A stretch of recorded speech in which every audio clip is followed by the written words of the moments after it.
understand is guaranteed bank accounts. Right? The government guarantees everybody's bank account. Right? Everything says great. That's a disaster.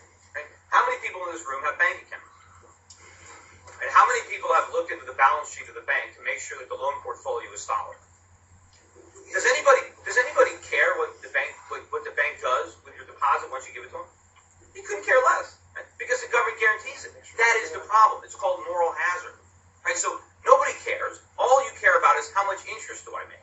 The banks know this, so the banks just have to pay interest. So they take all kinds of crazy risks because there's no penalty for that.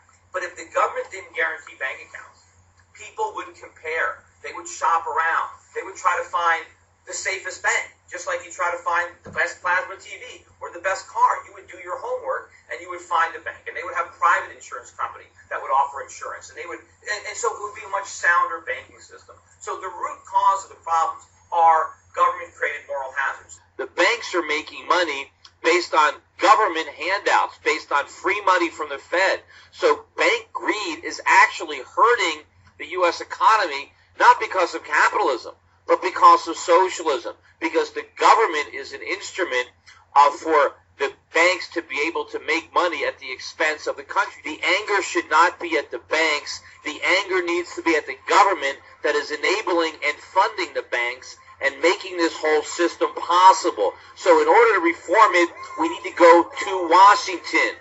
Wall Street, protesting Wall Street is going to do nothing.